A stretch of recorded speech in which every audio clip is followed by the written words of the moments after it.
In today's episode, we're going to be talking about ZocDoc and how you are renting patients if you're using ZocDoc. Now, I know some people who use ZocDoc and they have success with it, but I also know a lot of people that are very, very frustrated with them. And at the end of the show, I'm going to give you a case study of a dentist that was 100% using ZocDoc, and over some time, they were able to wean off of that. And there's a whole case study on it, and it's really, really good. You'll appreciate it. So there's a couple things to know about ZocDoc if you're going to be using them. And again, I know some people that use them and are happy with them. So if that's you, great. This show will help you. I also know some people who use them and they're not happy with ZocDoc.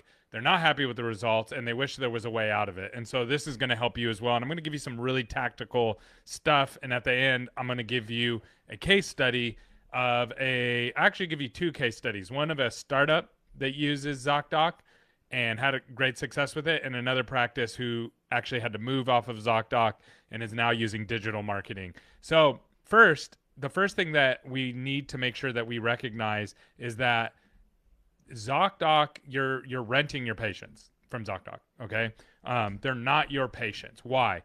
The way ZocDoc works is the patients go to ZocDoc anytime they need something. It's different than Google.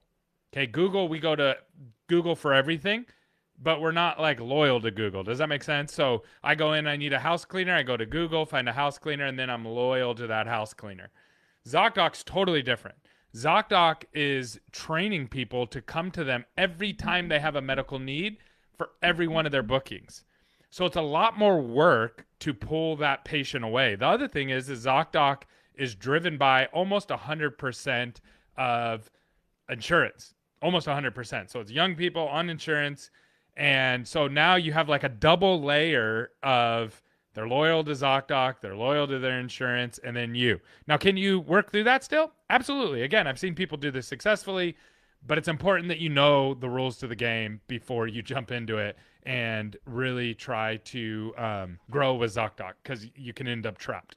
Okay, so how much is ZocDoc? So it's $150 per appointment scheduled. Okay, $150 per appointment scheduled. Now, how does that work? Well, anybody who reaches out to you, they schedule through ZocDoc, you're going to pay $150 whether they show up or not. Now, if everybody showed up, if it was $150 per patient, that's actually a screaming deal. Screaming deal. Really hard to duplicate that at scale.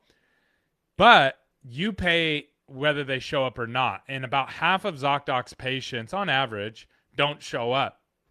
They don't show up. And so that means you're actually paying $300. Still not bad. But what I've noticed is the patients come in, they get some work done, they use their benefits, and then it's kind of a short-term ROI thing. It's really hard to get these patients to come back again because they're loyal to ZocDoc. Digital marketing is totally different because they're loyal to you right off the bat. And you might have some insurance stuff in there, but there's ways to work around that. So that's the first thing that you want to recognize. Now, what can you do to get your no-shows down? Because if you can get your no-shows down, then ZocDoc might make a little bit more sense for you. There's a couple things in a case study that we just did. If you just let me know case study down below, I'll give you two case studies. One of the doctors actually broke down his exact formula of how he gets a really low no-show rate with ZocDoc. Now, the other thing that you want to keep in mind is that if you are going to use ZocDoc long-term, there are rules inside of ZocDoc that they can change on you at any time and kind of rug pull you. So it's really, really smart that you have a healthy base of patient referrals. What's a healthy base? 40%. And if you don't track this, you should be tracking this. So 40% patient referrals. You should have a mix of digital marketing. Why? Because if ZocDoc disappears or something happens or they suspend your account or whatever, then you have another option and you can lean on that and ramp that up. And then you can sprinkle in ZocDoc in particular markets. So I know most doctors don't like ZocDoc. They don't like the patients. They don't like the experience. Again, some people do use them and they have had success with them. So if this was helpful to you, let me know down in the comments below.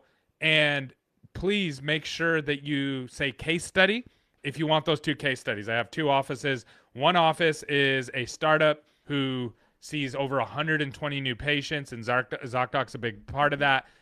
They saw that in their third month, and I have another doctor who had to come off of ZocDoc and moved all of his patient base, or a lot of his patient base, over to digital marketing. So anyways, hopefully that's helpful. Comment down below, and I hope you have a great day.